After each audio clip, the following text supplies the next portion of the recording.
Hello, Dents MC here with another Charlie's Angels summary and review.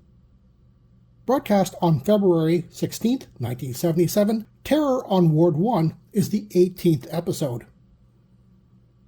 After a second attack on female nursing staff, a hospital administrator goes to Charlie to find the perpetrator before it ruins their reputation. Jill and Kelly don nurse outfits to get into the thick of things.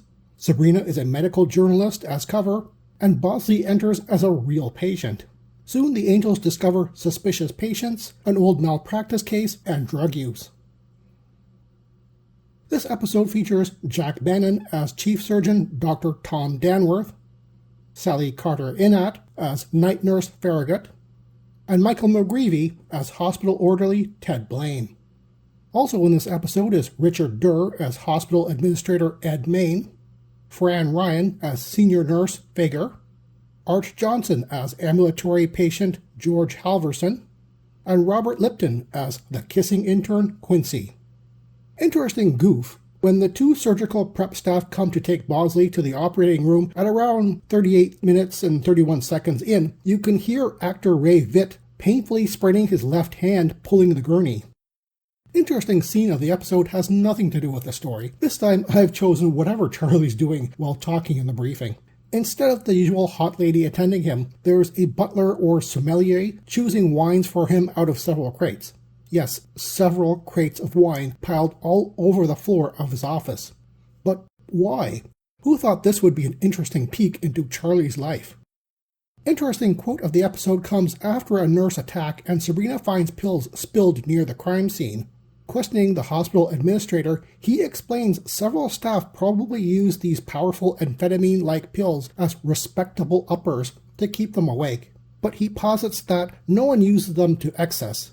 When Jill asks how he can be sure about that, he angrily explains they keep records of use and he'd be notified if there were any irregularities. The Angels all look uncomfortable, and even Sabrina looks like she's about to say something, but doesn't, before the scene just ends.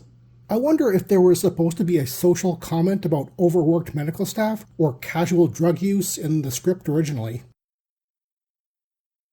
Formatted like an old-school whodunit, all the primary suspects and their possible motives are introduced right away before the crime takes place. Fresh out of a surgery, the surgeon is chastised by the administrator for not getting enough rest. The surgeon then sneaks off to pop some pills while observed by a patient whispering into a payphone. The overly amorous intern unsuccessfully hits on a nurse after the night nurse reminds her that it's her turn to clear the operating room. After clearing the room, she is attacked by an assailant wearing head-to-toe medical scrubs, obscuring their identity and gender. Able to get away, she runs out of the room screaming past a confused blonde orderly. Time for the clues. While hiring the Angels, the administrator tells Charlie this is the second attack. Why he allowed the cleanup nurse to do this alone then is baffling, but whatever. Charlie notes that the two nurses got away before anything happened, so no one got raped, even though that's the motive everyone is suspecting. Nurse Jill talks to Night Nurse Farragut and the last victim, both of whom seem overly calm, even joking about the whole thing. The victim has blonde hair, and the brunette Farragut mentions she used to be a blonde too. Again, the R word is mentioned, even though the attacks were only that, and the only males mentioned being there was the surgeon, according to Farragut, but the blonde nurse also later mentions the intern. Bosley is admitted to the hospital to keep an eye on the surgeon for his toe problem, as well as his sailor bunkmate, who was seen wandering around at the time of the attacks. Later, Night Nurse Farragut becomes the third victim, and the orderly points out that the attacker ran toward the surgeon's office, so Kelly searches it. Already aware that the hospital doctors take powerful pills to stay awake, she finds multiple empty bottles. Jill makes a date with the suspiciously nervous kissing intern, only to find he's impotent. While they speculate his Don Juan act fizzling out is motivation for revenge against women, it is never addressed later. Afterward, Jill and Kelly find a fourth victim in front of a medicine storage vault. Inside, Jill tangles with a thief wearing medical scrubs, but he gets away with a large amount of the same type of pills the surgeon takes. Sabrina talks to Night Nurse Farragut about her becoming the third victim, but when the topic gets to the pills, she becomes reluctant to talk. Eventually, she tells Sabrina that the surgeon was acting odd under the influence of the pills. She admits that she doesn't like the surgeon, but doesn't go into why. Bosley notes that his roommate, who openly displays displeasure with his attending nurse, was also missing at the time of the attack again. Bosley also discovers the dismissed malpractice suit against the surgeon, and one of the victim's relatives is the orderly. Sabrina suspects the orderly is framing the surgeon out of revenge, but you can clearly see he has an alibi to his whereabouts for the nurse attacks.